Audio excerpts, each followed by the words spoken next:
कांग्रेस के प्रवक्ता से पूछना चाहते हैं कि कब तक आप दुलत्ती खाते हुए छोटे छोटे राजनीतिक दल के पीछे रहिएगा? हर स्टेट में आप किसी न किसी के पीछे रहकर चुनाव लड़ रहे हैं, कब तक दुलत्ती खाते रहिएगा? इधर आरजेडी मारेगा कि हमको झारखंड में 2 सीट दीजिए, तब आपको यहाँ पर 9 सीट देंगे, तो 2 सीट वहां पर दे देंगे। आखिर कब तक दुलत्ती खाते हुए रहेंगे? जवाब दीजिए। अच्छा रुक जाइए, एक साथ जवाब दीजिएगा, 3-4 सवाल ले लो। इस तरह की शब्दावली का इस्तेमाल भाजपा का ही कोई कार्यकर्ता मेरा सवाल बीजेपी के लोगों से है। साधारण जनता नहीं कर सकती है। बीजेपी से सवाल है, सुनिए। मैं उत्तर दे देता हूँ पहले। ये लोग जनता की बात सवाल लेके एक साथ प्लीज। ये लोग जनता की बात ना करके, महंगाई, शिक्षा, रोजगार पे बात ना करके सिर्फ राम मंदिर, पाकिस्तान पे बात करते हैं और अपने काम पे वोट नहीं मांगते हैं, सिर्फ मोदी जी के नाम पे वोट मांगते हैं। आखिर काम पर नहीं, मोदी के नाम पर वोट। आप सवाल याद रख करके रखिए, आप तो जुड़वा भाई लग रहा है दोनों। हम सभी नेता से पूछना चाहते हैं कि किसान के सबसे बड़े नेता स्वामी सहजानंद सरस्वती जी को भारत रत्न कब मिलेगा? स्वामी सहजानंद सरस्वती अमर रहे हैं, स्वामी सहजानंद सरस्वती को भारत रत्न कब दीजिएगा? सभी सवाल। इतना गुस्सा लगा, रॉकेट है, टेक ऑफ कर जाइएगा आप। आइए पूछो, जल्दी पूछो, 4-5 सवाल। आरजेडी ने ईडब्ल्यूएस का विरोध किया था, तो अगला बिहार में क्यों घोट दिया आरजेडी को? सभी विपक्षी दलों से एक सवाल है कि जब ये चुनाव हारते हैं तो ईवीएम कोरोना क्यों होते हैं? ये वाला सवाल बड़ा अच्छा है, ईवीएम वाला। ठीक है, एक साथ। मैम, हमारा सवाल बीजेपी से है कि अगर ये 5 किलो जो अनाज है, ये जो जनता में बांटने की जरूरत क्यों पड़ रही है? जनता को इस कदर क्यों नहीं बनाया जा रहा है कि वो इसको अर्न कर सके? ठीक है, अपना सवाल नोट करके रखिए। हाँ, मोदी जी ने जो नारी शक्ति वंदन अधिनियम लागू किया है, उसे कांग्रेस ने कहा है कि वो उस अधिनियम में बहुत सारे प्रावधान गलत है। अगर गलत है तो उसे आप क्यों लागू करने की बात कर रहे हैं 2029 में, और उसमें कौन से प्रावधान आपको गलत लगे? और कोई सवाल? जल्दी।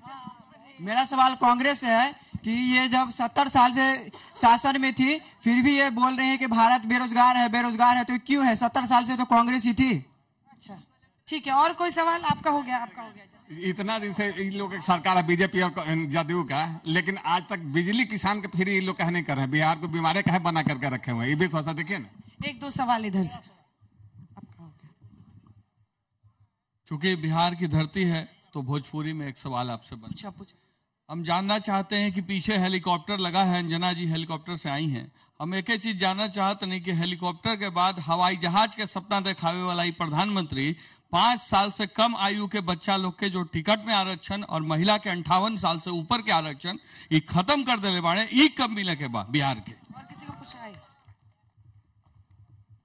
मेरा सवाल कांग्रेस के प्रवक्ता से है। ये जो बोलते हैं कि विकास नहीं हुआ है, जब यहाँ से वो वापस कभी दिल्ली जाएंगे या बिहार के किसी भी राज्य में जाएंगे, अगर रोड इंफ्रा नहीं होता है तो आज सब लोगों को पता है कि हम कितने दूरी में कितना जल्दी तय कर सकते हैं। तो अगर एक चीजें बढ़ रही हैं तो उस चीज का फायदा हम क्यों ना एक्सेप्ट करें कि हुआ। और दूसरा सवाल में छोटा सा है कि धर्म की राजनीति और जाति की राजनीति कहते हैं। अगर धर्म की राजनीति में हम अपने धर्म का पक्ष नहीं लेंगे तो छोड़ कैसे दें उसको? आखिरी सवाल, उसके बाद कहना ये था कि चलिए, तो आरजेडी से जो सवाल था मेरा, उस पर तो उन्होंने बोला कि आपने व्हाट्सएप यूनिवर्सिटी से देखा है, लेकिन आपके सवाल को मैं प्रूफ के साथ लाया हूं। आपके नेता ने बोला था कि 15 मिनट के लिए पुलिस हटा दो, फिर दिखाते हैं। चलिए, सबका जवाब दीजिएगा। आलोक जी, आपके साथ शुरू करते हैं। जो प्रश्न था वो, अच्छा, यहाँ से ये बच्चियां बहुत देर से इंतजार कर रही हैं। यूथ के लिए आप ऐसा क्या करेंगे जो हमारे यूथ को अदर स्टेट नहीं जाना पड़े पढ़ाई के लिए, जॉब के लिए? आप सभी से ये क्वेश्चन। पलायन से कैसे यूथ रुक? सेम मेरा भी क्वेश्चन पलायन से ही है कि एज अ 2024 ग्रेजुएट, जो मैं आज इस ईयर ग्रेजुएट होने वाली हूँ, तो इस बिहार में क्यों हमें वैसा इंफ्रास्ट्रक्चर या वैसा मतलब कंपनीज नहीं आ रही और हमें बाहर जाना पड़ रहा है? सर्च के लिए है कि बिहार में लड़कियां सुरक्षित क्यों नहीं है अभी तक। अभी भी लड़कियां अकेले निकल सकती हैं बाहर, अभी भी डर लगता है। और ये जैसे बता रही हैं, नौकरियों के अलावा रिसर्च के लिए बिहार में कब अपॉर्चुनिटी आएगी? कब तक हमें साउथ इंडिया जाना होगा? बिहार से एक ही सवाल निकल रहा है। मेरा सवाल है कि जब कोरोना काल में देश के प्रधानमंत्री ने कोरोना ब्यूरो का कहा गया था कि इसे 100 दिन काम करने वालों को परमानेंट किया जाएगा, लेकिन जब कोरोना खत्म हुआ तो उनको जो हटा दिया गया। पहले कोरोना ब्यूरो को पर फूल बरसाया जाता था, अभी ऐसा क्यों हुआ? इसका क्या समाधान है? मेरा सवाल कांग्रेस के प्रवक्ता से है।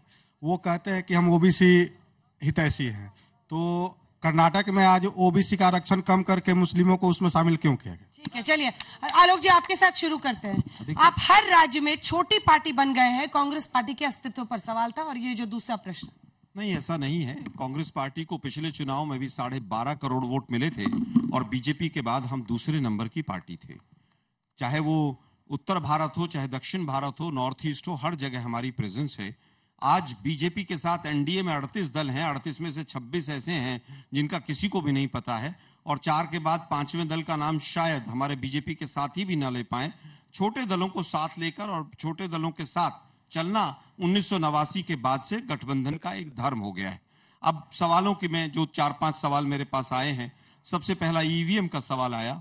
आप देखिए कि आज टेक्नोलॉजी में देश कहां पहुंच गया है। पहले चरण का चुनाव हुआ था 19 तारीख को, और 2 दिन पहले, 2.5 दिन पहले मान लीजिए कि पहली बार ईवीएम से कितने वोट पड़े हैं वो इलेक्शन कमीशन बता रहा है। 11 दिन बाद और 4 दिन बाद आंकड़े आते हैं, और वो भी परसेंटेज में आंकड़े आते हैं। उसमें भी ये नहीं बताया जाता कि किस लोकसभा में कितनी वोट पड़ी हैं। इसलिए इस ईवीएम के ऊपर सवाल खड़े होते हैं, और तमाम केसेस आज भी विभिन्न न्यायालयों में चल रहे हैं ईवीएम से संबंधित, इसलिए सवाल खड़े होते हैं। आज दूसरा सवाल इन्होंने लिया, नारी शक्ति वंदन जो बिल की बात एक हमारी छोटी बहन ने कही। कांग्रेस पार्टी ने उस बिल का समर्थन किया था संसद में, लेकिन हमने सवाल यह भी उठाया था कि यह बिल जब जनगणना होगी और उसके बाद डिलिमिटेशन होगा और उसके बाद लागू होगा, इस बात का जरूर हमने विरोध किया था कि ये महिलाओं के साथ छलावा। नीरज जी अब आपकी बारी है, जल्दी से मोर्चा। मैं पहले उनके प्रश्नों का उत्तर देता हूं। बात कर रहे थे कि किसानों को अनाज दिया जा रहा है। निश्चित रूप से 25 करोड़ किसान गरीबी रेखा से बाहर आज की तारीख में आए हैं, फिर भी उनको अनाज दे रहे हैं। कारण बड़ा स्पष्ट है, 2 कारण है। पहला कारण समझिए कि जब कोई पेशेंट आईसीयू से बाहर निकलता है तो दे नीड्स एक्स्ट्रा केयर, उनको एक्स्ट्रा केयर की जरूरत पड़ती है। तो मोदी जी वो काम कर रहे हैं ताकि किसान आईसीयू में था, दोबारा गरीबी का अपमान कर रहे हैं। दोबारा किसानों ने कोरोना के समय में देश का पेट भरा। दूसरी बात, आप किसानों को आईसीयू में जाने की बात कर रहे हैं। मोदी सरकार के पहले है कि किसानों को आप आईसीयू में जाने की बात कर रहे हैं। होंगे ये दुर्भाग्य समंदर में फेंक दिया गया। मोदी सरकार के पहले ये खबर अक्सर आती थी कि अनाज सड़ गए, समंदर में फेंक दिए गए। आज उस अनाज का सदुपयोग हो रहा है। आज अनाज का उत्पादन बहुत बढ़ा अपने देश में, तो सदुपयोग हो रहा है, लोगों को मिल रहा है, तो क्या अर्ज है उसमें? मुझे पता था ये वाला लूज बॉल है, इसको आप लपकेंगे। ये तो अच्छी रोजगार और महंगाई पर जवाब देंगे। बिल्कुल महंगाई पर जवाब देंगे। महंगाई का मैं बताऊं, जब अटल जी की सरकार थी उस समय पेट्रोल का दाम था 34 रुपये साहब। 2014 तक जब मनमोहन सिंह सरकार रही 114% पेट्रोल का कीमत बढ़ा, लेकिन 2014 के बाद बढ़ने के बाद भी 54 पे था, मात्र 35% बढ़ा है, मात्र 35% बढ़ा है। बढ़ाइएगा, 410 में सिलेंडर सस्ता था, कितना बढ़ाइएगा? नहीं 410 में सिलेंडर महंगा था, 1150 में सस्ता था। नहीं, गलत बयान मत करिए। महंगाई दर आपके समय में 12% का था, हम लोग के समय में मात्र 5.89% का है। मृत्युंजय तिवारी जी मोर्चा संभालिए। हमारा है। लालू प्रसाद यादव का कब तक, कितने सालों तक यहाँ शासन रहा मुख्यमंत्री? 15 वर्षों तक रहा। नीतीश कुमार 17 वर्षों तक रहे। और नीतीश कुमार के साथ आप कितने साल रहे? हम ये 17 महीने रहे, इसके पहले 2 साल रहे, तो हो गया 4 साल। हाँ?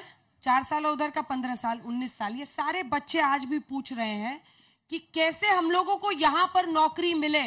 देखिए ये क्यों हम लोगों को बाहर जाना पड़ता है? ये इसका जवाब सुन लीजिए।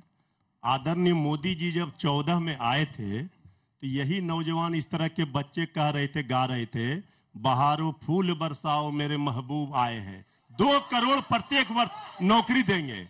अब यही नौजवान जब मोदी जी बिहार आ रहे हैं तो कह रहे अच्छा सिला दिया तूने मेरे प्यार का, यार ने ही लूट लिया यार का। मैं 30 करोड़ रोजगार का हिसाब देता हूँ साहब, गलत बयानी क्यों? 2 करोड़ 30 करोड़ रोजगार का 10 सालों में। अब देखिए 2 करोड़ साल की बात करते हैं, मैं 30 करोड़ रोजगार का वजन करता हूँ। बेचैन हो रहे हैं। चलिए बोलिए, अब आइए असल मुद्दे पर। एक सेकंड जी सुनिए। अरे आपको प्रधानमंत्री नरेंद्र मोदी पर सुनिए तो सवाल तो सुनिए। आपको मोदी जी पर हमला करना है, खूब कीजिए, लेकिन बिहार का अस्तित्व ना 2014 और मोदी के बाद नहीं आया है। ये वो समस्या है जिसका सामना मेरी पीढ़ी ने किया।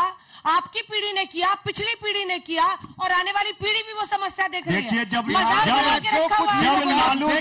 जब लालू जी की सरकार थी तो सामाजिक न्याय हुआ, और तेजस्वी यादव जी ने जिस तरह से रोजगार दे करके विश्व रिकॉर्ड बनाया, आर्थिक न्याय की बात की, पढ़ाई लिखाई दवाई कमाई की बात की, ये देश और दुनिया जान रहा है। लेकिन बीजेपी वाले अब जेडीयू के साथ मिलकर सरकार में है। अभिषेक जी, पलटने और समझौता करने से फुर्सत नहीं है नीतीश बाबू को कि वो कुछ काम करें, ऐसी परिस्थिति पैदा करें कि इन बच्चों को मजबूर ना होना पड़े दूसरे राज्यों में जाने के लिए। मैंने इससे पहले वाले कार्यक्रम में आपको एक तस्वीर दिखाई थी राष्ट्रीय जनता दल के समाजवाद सामाजिक न्याय को उजागर करते हुए। खैर, छोटी बहन ने सवाल पूछा कि नारियां सुरक्षित महसूस नहीं करती। बिहार इकलौता ऐसा प्रदेश है जहां सबसे पहले साइकिल योजना आई, और गांव में आपने देखा कि किस तरह से बेटियां साइकिल के माध्यम से स्कूल जाती हैं। आज चलिए अंजना जी, आप मेरे साथ किसी भी थाने में, वहां आपको एक से एक अत्याधुनिक हथियार लिए बेटियां दिखती हैं। आज हमारी बेटियां सुरक्षित कैसे हो सकती हैं? और बिहार में नीतीश जी ने कानून का हमने आपके जंगल राज को दूर किया, हमने आपके जंगल राज को खत्म किया, हमने आपके लोग लगा दिया, यही हमारी राजनीतिक नीति थी। और हम किसी कीमत पर ऐसे परिवारवादी, वंशवादी, भ्रष्टाचारी और अपराधी चरित्र के लोगों को बढ़ने नहीं दे सकते। आपके सवाल का जवाब? मेरे सवाल का जवाब कि तेलंगाना हाई कोर्ट ने बाइज्जत बरी कर दिया है, तो तेलंगाना हाई कोर्ट संविधान के अंदर में है, देश का सर्वोच्च न्यायालय। जब देश का न्यायालय वरुण गांधी को कर सकता है, देश का न्यायालय से बड़ा कुछ नहीं हो सकता। आप पता कर लीजिए, 12 अप्रैल का 2022 का जजमेंट है, उन्होंने एक्विटल कर दिया है। देश का न्यायालय से बढ़ के कुछ नहीं हो सकता है। हम न्यायालय पे विश्वास करते हैं। पेपर लीक पर नीतीश सरकार क्या बोलेगी? हाँ, इस पर बोलिए। हमारे चुनावी एजेंडे में, भाजपा के चुनावी एजेंडे में 2-3 सवाल होने दीजिए एक साथ। रुकिए, हड़बड़ाइए मत। मेडिकल सीट्स जो है इतना कम है, पर रजिस्ट्रेशन फॉर्म बहुत ज्यादा है। पर इसके चलते जो अच्छे रैंक वाले लोग भी होते हैं वो सुसाइड कर लेते हैं, और जब इलेक्शन आता है ये मजाक बन जाता है। आप लोग इस पे क्या कहना चाहेंगे? पहले तो पेपर लीक और ये दूसरा मेडिकल वाला, भाई ये दोनों छात्रों से रिलेटेड है। आप पहले जवाब दीजिए। देश में सरकार बता दूं कि ठीक है, पेपर लीक एक समस्या रही, लेकिन हमारे चुनावी एजेंडे को पढ़ेंगे अभी 2024 को, तो इसमें स्पेशल कानून इसके लिए बनाने की बात की गई है। इस पर मोदी जी का और भाजपा का ध्यान है। आश्वस्त करता हूं कि ऐसी घटनाएं दोबारा नहीं आएगी। हम लोग निश्चित रूप से तीसरी बार सरकार बनाने जा रहे हैं, नहीं आएगी। एक बात और, ये अभी बात कर रहे थे राजद के प्रवक्ता सामाजिक न्याय की। इनका सामाजिक न्याय बिहार में 108 नरसंहार, तो बिहार के लोगों को याद होगा, 100 सामाजिक न्याय के नाम पर 108 दंगे करवाए इन्होंने। भागलपुर में धर्म के नाम पर दंगा करवाया, लूटपाट मचाया इन्होंने, सामाजिक न्याय के नाम पर जातीय दंगा करवाया इन्होंने। यही इनका सामाजिक न्याय है, और जनता इसको पहचान चुकी है। अब आपके सामाजिक न्याय के झांसे में जनता नहीं जाने वाली। अब जात पाति नहीं, जमात की बात होगी। जात पाति की बात आप करते रहिए, नौकरी के बदले अभी जमीन लीजिए क्या तिवारी जी? अब नौकरी के बदले अभी जमीन चाहिए, नौकरी के बदले आप जमीन नहीं लीजिए। जात पाति की शोर मचाते करते रहिए, घर में बैठ के जाते जाते कोई जमात की राजनीति हो। चारा घोटाला, अलकतरा भी है, नौकरी के बदले जमीन घोटाला, अलकतरा घोटाला। क्या आज भी 2024 में, अंजना जी, लोकतंत्र में आप कहां चले गए? आलोक जी, 2024 में क्या विपक्षी पार्टियों के लिए अभी इन घोटालों से ही अपने आप को मुक्त कर पाना मुश्किल हो रहा है? देखिए, मुझे लगता है जो घोटाले हुए उनकी जांच हुई, और जिसको सजा मिलनी थी उसको सजा भी मिली। लालू जी की सजा सही थी ना? एक मिनट सुनिए भाई जरा। दुर्भाग्य ये है कि जिस देश के प्रधानमंत्री ने झूठ बोलकर 1,76,000 करोड़ का घोटाला हुआ, वो आज भी 1,76,000 करोड़ के घोटाले पर वोट मांगते हैं। आज लालू जी चुनाव नहीं लड़ पा रहे हैं, कांग्रेस की जन है यार। बिहार लालू जी चुनाव नहीं लड़ सकते। मुझे लगता है कि आज देश की सरकार को बताना चाहिए कितने घोटालेबाजों को जेल में पहुंचाया, कितनों का कन्विक्शन किया, और कितनों को वॉशिंग मशीन में धोकर अपने यहां पर शामिल किया। 2 सवाल आए थे। सुसाइड रेट की बात, पिछले संसद सत्र में कहा गया कि 36,000 बच्चों ने IIT, IIM, हायर एजुकेशन में पिछले 1 साल में सुसाइड किया है। या तो डिप्रेशन में थे या वो फीस नहीं दे पा रहे थे, और ये आंकड़ा स्वतंत्रता के बाद का हाईएस्ट है। दूसरा सवाल आया पेपर लीक से मामले का, क्योंकि मैं भी शिक्षा से जुड़ा हुआ हूं। पेपर लीक का मामला जहां जहां डबल इंजन की सरकार है वहां वहां पर पेपर लीक के मामले सबसे ज्यादा हुए हैं। लेकिन दुर्भाग्य है कि आज बीजेपी के प्रवक्ता कह रहे हैं कि हमारे एजेंडे में, तो क्या 10 साल से आपके एजेंडे में पेपर लीक का मामला नहीं था? क्या 10 साल से आप पेपर यहाँ पर पकौड़े तल रहे थे सरकार में बैठकर? क्यों नहीं आपने रोकने के लिए?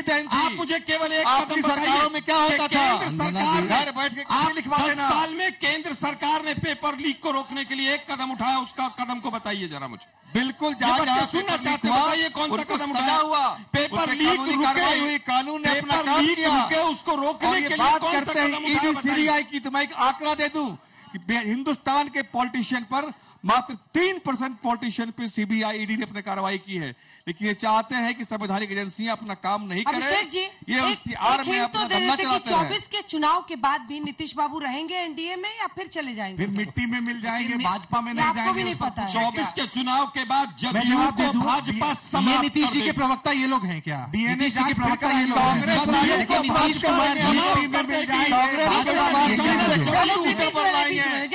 देगी। भारत बनाएंगे। नीतीश कुमार जी, अंजना जी, नीतीश कुमार जी कल भी आईना थे, आज भी आईना है। सोचना तो उनको है जिनके दिल में कुछ और है और शक्लों पर कुछ। डीएनए का है, लेकिन आईने में उनको अभी मोदी जी दिख रहे हैं, 24 के बाद भी आईने में मोदी जी आईने में दिखेंगे, कोई हमेशा और जनता दिखेगा? दिखती है अंजना जी।